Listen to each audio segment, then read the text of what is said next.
Alright guys, so we're up here at Jim's Bow and Gun, and I have a paper tuning board, but it's out of service right now, so I decided we'd come over here. We're going to show you how to paper tune a bow. Basically, you're tuning a bow. What you're trying to do is make sure that the air is leaving the bow in line, in tune. That's what they call that. So you want to, it's going to help you with your penetration, making sure your air is not entering an animal at a cock angle or anything like that. It's going to help you with a lot of things like accuracy, penetration, things of that sort. But what we're going to do right now is kind of show you the paper tuning board. It's how you can make one. It's basically PVC frame. You've got obviously the paper. It's going to cut a hole in here, and we're going to check. One thing we're doing, instead of using a fletched arrow, a bare shaft arrow will give you a better idea of what the air trajectory is. Alright, so I accidentally fletched all these arrows, so what we had to do is take one and strip it, because I'm a dummy. But we've got our bare shaft. We're going to take a 100 grain fill point, and we're going to shoot it through the paper. Should give us a straight up bullet hole. That's what they call bare shaft bullet hole. You know your bow's going to shoot. It's shooting true.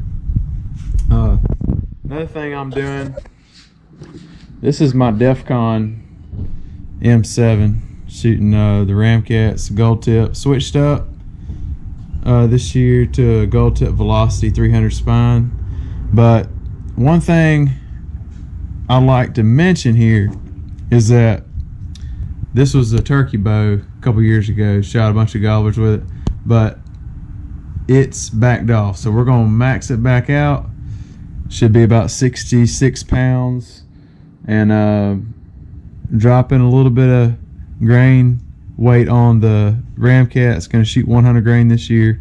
That way we're shooting the bow just like it's going to be when we're in the tree. Got the air ready? Yeah, this is just a ready air. You also need to, after you bare shaft tune one through paper, you also want to shoot one after you get this job done with the vanes on it, just to make sure you're not having any contact issues with the air rest itself, you know, with a fletched air also. Right. But this is the first step that we usually take. That's a good point. I think you left-handed, ain't you? Alright, so now we're going to take a shot with a bow, just see where it's at.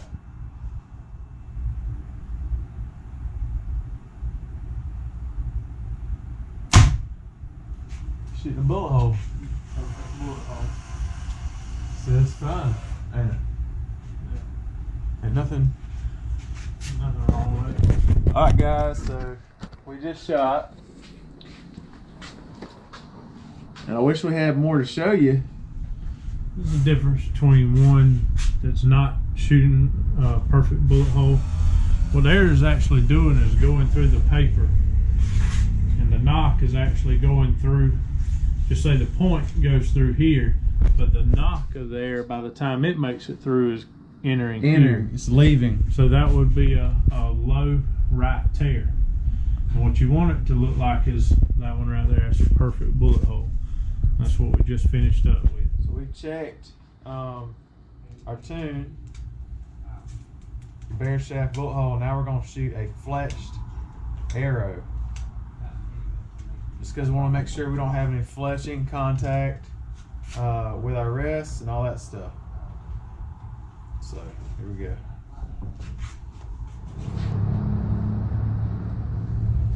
Alright, this is a fletched shaft.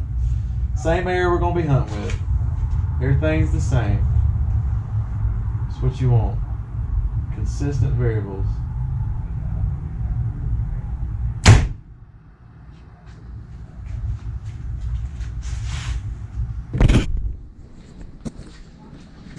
That's a perfect bullet hole. You can see the cut of every fletching, and the point of the shaft went through the very center. That's a perfect bullet hole. That's what you're looking for. That's it. That's what you're looking for, guys. So we will see y'all next time. We'll probably be out scouting or doing some kind of stuff. I know we're going to Kentucky to scout public next week, so next time you see us, we'll probably be in a kayak. Appreciate y'all watching this video. If y'all are in Dublin area, come by Jim's Bow and Gun. It's got a bunch of bows in here. If you're not, you need to come to Georgia. Come by Jim's Bow and Gun.